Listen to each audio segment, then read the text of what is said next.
Hello po, online world. Ayan po yung ating sirangkalan. Ayan po. So, two burner po siya. Two burners. Ayan, with S. Ayan.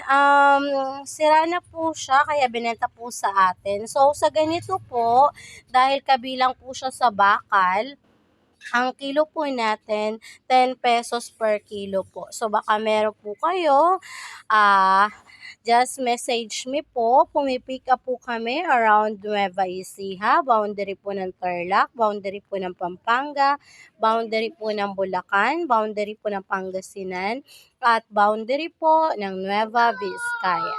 So, pag nagkasundo po tayo sa presyo, pipick upin din po namin kaagad. That's all for today's video. Thank you for watching. Bye-bye!